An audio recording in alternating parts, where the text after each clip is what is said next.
Is this not just the most gorgeous cactus you have ever seen? This is one of our projects for today, amongst other things. I want to plant this little Baby Rita opuntia or prickly pear cactus. We're going to talk about cactus care, especially during the winter months today. And I'm also going to talk about just like general winter gardening practices that I do, whether or not I pull annuals out of the ground now that the frosts have come.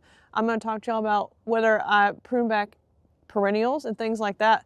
We're just going to walk through the garden, and I'll walk you through how I care for things once the weather gets really cold. And we're also going to get this bad boy in the ground because she's so pretty. I'm ready to see her get planted, but honestly, for the most part, I just kind of need her off my plant table because I have to be really careful when I'm around her because she's very pokey. Before we get too far into today though, I want to show you guys the gorgeous plants that I got. I had a little bit of a unplanned garden center excursion type scenario while I was up in the Rowlett area. I just decided to stop into this place, and I'm so glad I did. I'm so glad I found it. It is a long drive for me. It's about 2 hours to get up into the Rowlett area. But this place called Covington's Landscape and Nursery is so amazing. I was there a couple weeks ago and they had the most beautiful tables of plants. I'll put some footage of it up here. I made a TikTok about it. And everyone agreed, like, oh my gosh, I love Covington's. It's such a good place, such nice people. And they are so not wrong. The quality and the health of these plants. I love visiting a garden center, and it felt like when I was visiting this garden center, like it was some things that I would see like in the May time frame. They were so beautiful and so healthy and so big and just in full flower. I don't know where they got all these plants, but they were so gorgeous. I want to show you a few of the things that I got because I'm still kind of like riding a high for visiting that place because it's so cool. This first one I want to talk to y'all about is a pyracantha, and I have been looking for a pyracantha forever and I've not been able to find any, but I went over to the area at this garden center that they call their little half price house, and I was able to get 2 pyracantha, and these were each only like $9. I've potted them up. They were just in gallon pots, but they were severely root bound, so I potted them up. But this is one of the reasons that I want a pyracantha, is I'm trying to improve my berry game. I want more berries for winter interest and to feed the birds. That's the most important thing to me. I saw someone comment on TikTok that cedar waxwings eat these berries. I'm not a big birder, but I want to bring all the, if cedar waxwings are around here, I want them. If it's a bird, I want it in my yard. And these are obviously staked. Pyracantha take really well to being espaliered or being formed into a hedge, but I'm probably just going to top these when I do plant them. I'm not quite ready to plant them yet, but when I do, I'm just going to chop the top off and let them get to their full wild size. I want them to just be real mangy and get like 10 by 10. And as far as, you know, I had someone say like, well, what about the thorns? I'm just not really worried about the thorns. Some plants have thorns. Life goes on. I got this solidago from there called Golden Fleece. Isn't that just, look at this plant. Look at this plant. All budded up, ready to go. It's just gorgeous. And then I got several of these white Veronica. Y'all know how I love Veronica. Moody Blues white. So beautiful. I love Veronica. I got 3 of them. And then I got a penstemon, and it's Ruby something. I can't remember, and I can't find a tag in there. Ruby Secret, Ruby Slipper. Ruby Slipper's an oak leaf hydrangea. I don't think that's it, but it's Ruby something. And the ones nearby it were in flower, but this one was not. But I went ahead and got it because it was the biggest, healthiest looking one. Very pumped about that one. And oh, there's my other Veronica. Absolutely beautiful. Look at our poor colocasia. It bit it. This is an absolutely gorgeous colocasia called Hawaiian Punch. And it's a zone 7, like it's fine. The foliage is gonna die back. That's how colocasia do here. And it's in this bucket because I've had this bucket full of water, but now that the foliage is almost all the way died back, I'll probably take it out of that bucket. I'm not quite ready to plant it, but yeah, just looking kind of sad. Looking like a sad salad over here. I got this acanthus for $15. Look at how the side of the pot's doing. Get my big arm out of the way. Isn't that funny? Can you see that? coming out of the crack in the bucket, just doing its thing. I had one of these before, but I put it in an area that doesn't drain well, and it didn't like that. They really don't like to be waterlogged, so I'm gonna try again. Oh, Oki's on guard duty. Hey, Oki. Hey, Bingle. Hey, Bingle. Okay, since we're gonna be working with cactus, we gotta get some gloves on. Not only that, but my hands are starting to hurt really bad. And like people that garden in the north, I don't know how y'all do it without gloves on. I don't really like to wear gloves, and in the summer I almost never wear gloves, but when it's cold out, my hands start to hurt so bad, so we gotta get some gloves on. Disregard the mess. I actually did just organize it in here, but I have such a pot stash that it probably looks like I'm a hoarder. I am a pot hoarder, actually. I can accept that. I'm a pot hoarder. What's really gonna be impressive is if we can find a right and a left. I'm just hoping for a right and a left glove. If they match, that's gonna be almost miracle level, because the dogs take my gloves and run around with them because I'm always leaving them in the yard. Okay, I have looked, and matching gloves are just not in the cards for us today. So I don't know. I guess we'll figure something out. If I get stuck by a cactus, won't be the first or the last time. And grab our cactus. Off we go.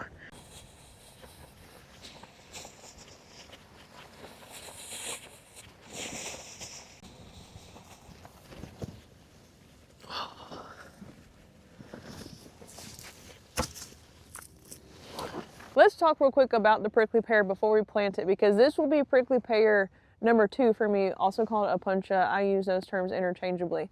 And I want to talk to you about the prickly pear that I currently have, because I get a lot of questions and comments on it. It checks a lot of very important boxes for wildlife in your garden. It's very, very well suited to my garden for a variety of reasons. I want to talk to you about those. So let's dig in on this very mature, well-established prickly pear and how it got to be the shape that it is currently, because it's kind of an odyssey. I know I'm casting a shadow. I'm sorry. Let me move.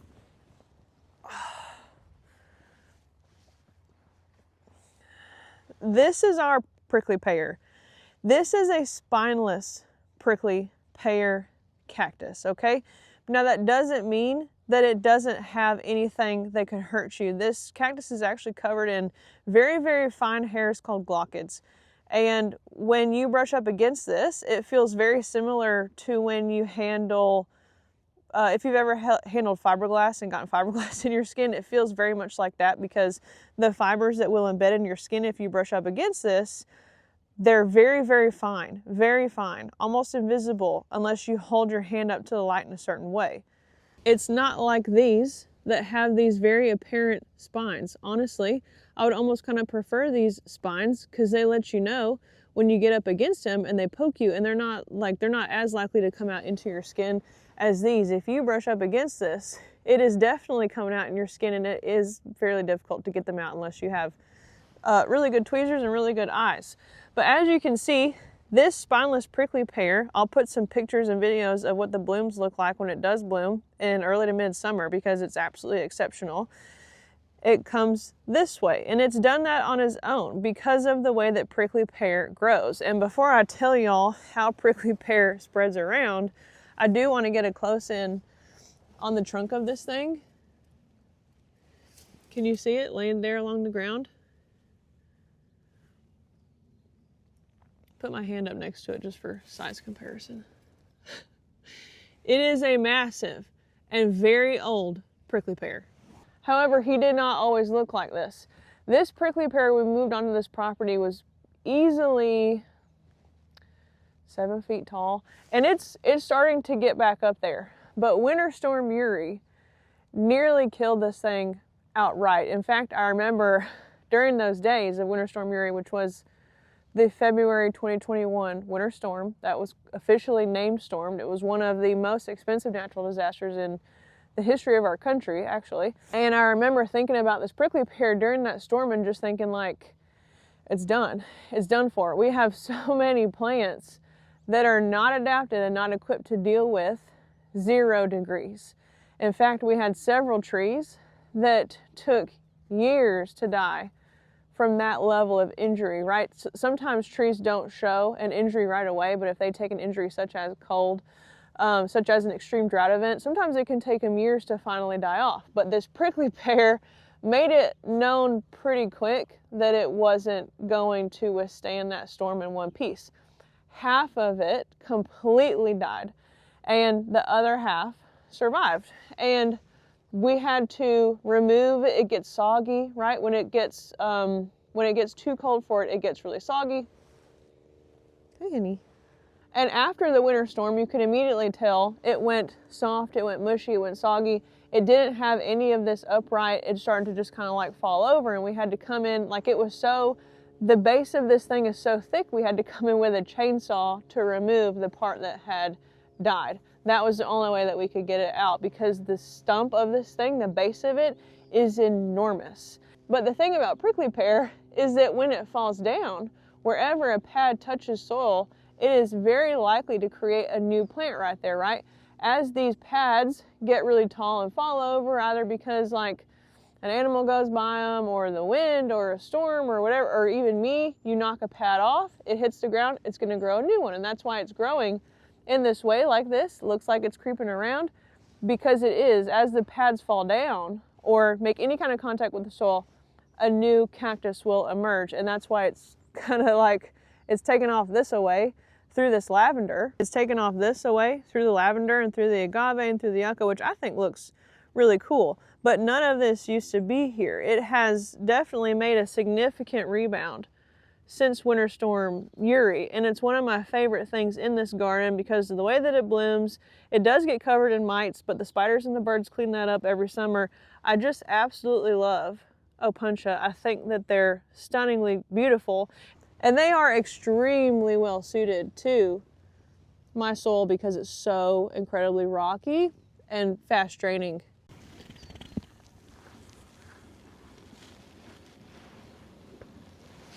To focus more particularly on this opuntia though, which you will notice right away, the thing that drew me to it is that stunning purple color, which tends to become more pronounced in colder temperatures. This is a Baby Rita prickly pear. Look at these gorgeous blooms, pink. My spineless prickly pear blooms yellow. They're absolutely gorgeous. Hardy down to 0 degrees. But the thing about this is it is very short. It only gets about 8 inches tall and 24 inches wide. Obviously, like most prickly pears, I can have as much of this as I want if a pad happens to fall out, like this one did when I was bringing it over. I'm trying to be careful. So I'll be putting that in contact with the soil, and hopefully it will root in. But what we're gonna do is put it right here with this cactus. And the reason that I'm doing that is because this has spines and I have dogs. I don't see like that. I don't want them to be coming into contact with this accidentally. I don't want to put this anywhere that's right near the edge as I would a low growing thing like this, right? I would situate it near the edge of a flower bed. I don't want the dogs to accidentally hit it and get hurt. So I'm actually gonna tuck it a little bit far in here. We're gonna put the opuntia right here so that it's out of the way. The dogs don't cut through here. They take the grass pathway, but I think it will set off the green of this purple one. I think that's gonna look really cute right there. So let's go ahead and plant it and try not to get stuck. Watch out, Okie. Prickly pear coming through. We did get very cold over the weekend. I say very. I know that people that are not from Texas, or maybe even y'all that live in the Panhandle, y'all laugh at me when I say really cold because it got to like 29 and we're over here, you know, being miserable. But this is some old milkweed. And I'm just gonna break those off and kind of get them out of the way. That's, I don't want a tree to grow right here. Oh man, my hands. Don't y'all hate that when your hands get cold and then it makes everything hurt so much worse. I can't get that cedar seedling out, or that elm seedling out by myself. I'm gonna have to come at that with some clippers. Let's see how that looks. Yeah, I feel like that's okay. Let's dig our hole first. Let's get that out of the way. Maybe this goes without saying, but you don't need to water the cactus. If you have an opuntia, there's no need to water it. There are some items in this flower bed that are on drip, and I would imagine that it benefits from that somewhat. But opuntia have very, very shallow and fibrous root systems, right? They're not like a deep tap-rooted plant. Their roots sprawl out only a couple inches below the soil level. And so I'm sure it does get some water, but it's not a plant that you want to be getting really consistent water. It is completely and totally adapted to our growing conditions. It can withstand exceptional drought. There is nothing that any kind of summertime, oh, I already got a spine in me. At some point I got a spine. That was easy because it was this spine, not that spine. Those spines are crazy. This prickly pear can withstand whatever. Let me put one of my gloves on. Whatever, like our droughts don't stress this guy at all. I'm gonna just try to very carefully ease him out of the pot. I have half of mine to cut the pot away, but we're gonna just give this a try here. I've seen the towel trick. Broke off another piece. That's okay. I've seen the towel trick where you wrap the towel around. I just think with a prickly pear, I don't want to completely destroy these pads. So I'm trying to be kind of careful when I handle it. See how all these pads are coming off? That's how they do. How they spread around and keep being so prolific even when they get knocked down. This plant's going to do really well here because this is one of the driest, most arid, most well-draining flower beds that I have. That's why there's so much lavender in this flower bed, and so much bearded iris, and so many salvia greggii, and so many sedum and things like that, because this area just drains very, very well. Things that don't tolerate lots and lots of water do really well over here. And I know that y'all saw on the tag, you know, this is a zone 7, I think it said, already down to 0. It is possible that this could receive some kind of injury this winter time if we have a hard winter. And normally I would consider something that's a zone 7 to be marginal for me, just because of how I know that the wind comes through this property. I try to not plant things that are like on the just one zone below me in the fall, because they could have a harder time getting established and overwintering that first winter. They're best, in my opinion, spring planted. But I'm gonna go ahead and do this one and just keep an eye on it. I think that this Big Daddy cactus will shelter it, and I just need to get it off my table because I keep getting got by it as I'm doing other things. Oh, it's so cute. It's so cute. Look at it. Now, what are we going to do with these? Let me see how many I broke off. I broke off 3. This will give us a good excuse to see how beautiful this color is. It looks like watercolor. It's so stunningly beautiful. I love cactus. I think they're so cool. My sister collected the prickly pear fruit recently and made some jelly out of it. Oh my gosh, it is so good.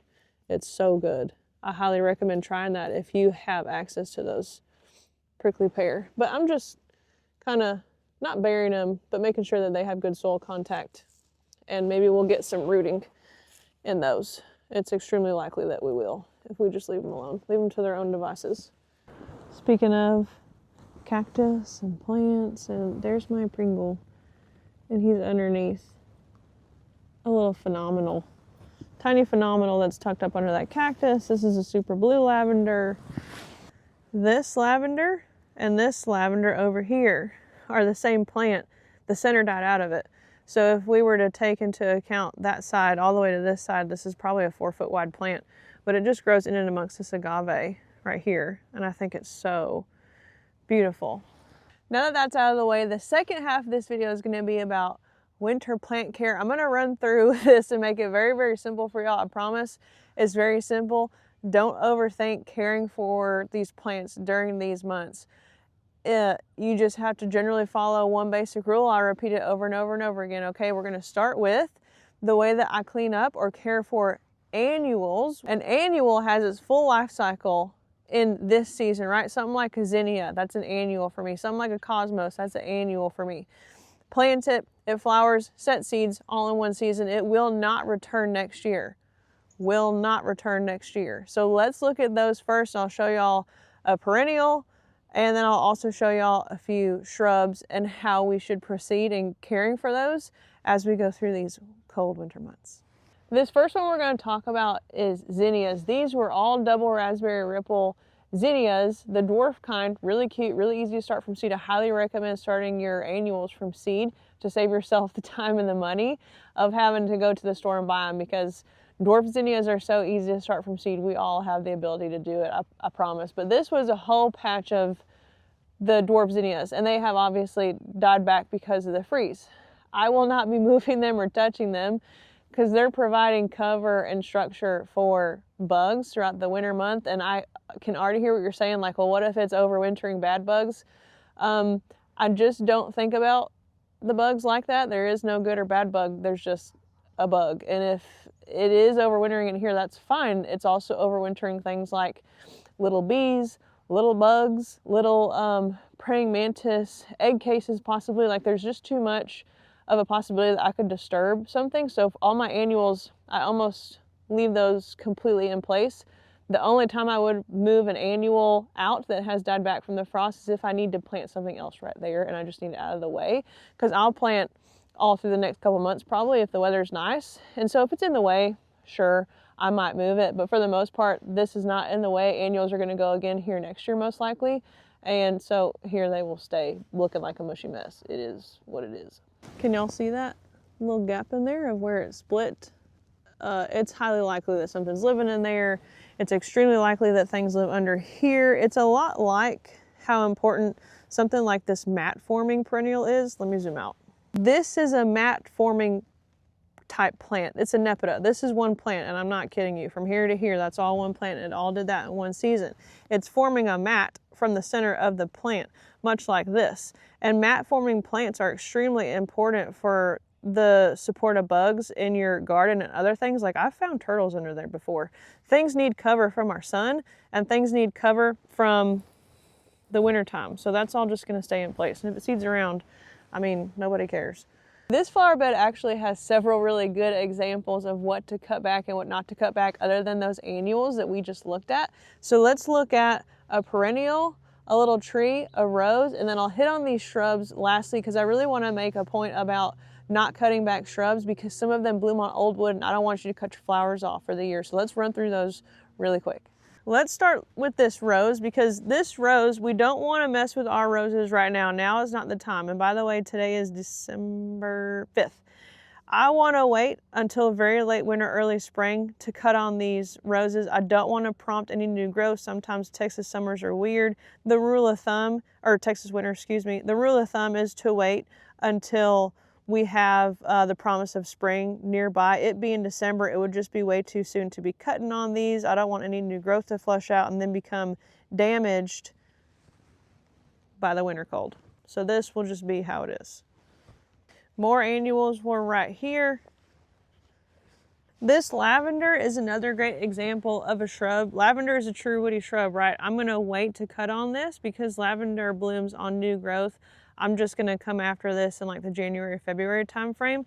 Same with that gorgeous Bubba Desert Willow. Not gonna touch on that at all, maybe to just lightly shape some of them limbs down there because I want it to grow up and open like an umbrella, but I don't wanna do that right now. I don't wanna be cutting on almost anything because it could have egg sacs attached to it. It could be sheltering an insect, and I don't want, like if we warm up, like we will warm up, and when I cut on something and then we get a warm temperature, it might prompt that thing to grow, and then that new growth is gonna get zapped by very, very cold winter temperatures or wind, which is like, the wind is like my number one arch nemesis out here. It takes out and takes down so many plants. If y'all can see the construction over there, I'm digging a new little wildlife pond that's gonna go right there. New flower bed all over there. Very exciting, very exciting stuff. Speaking of exciting, look at how gorgeous this peach perfection abelia is. Isn't that stunning? I just love this plant. It's so exceptional. It is so exceptional. Old blooms. It looks edible. You know what I mean? Okay, lastly, I have two shrubs.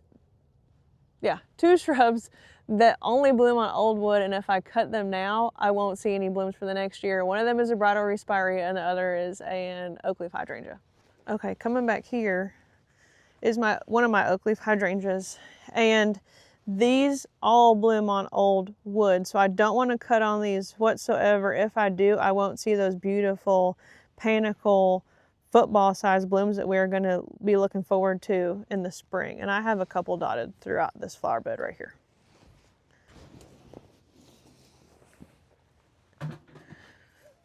By the way, I know these look rough right now. These are my beauty berries, but if you ever have any hesitation on growing a beauty berry, first of all, definitely grow it. Second of all, definitely plant it where you can watch it out a window of some kind, because I've been watching the cardinals and the mockingbirds just go to town on these beauty berries, and it has been so fun.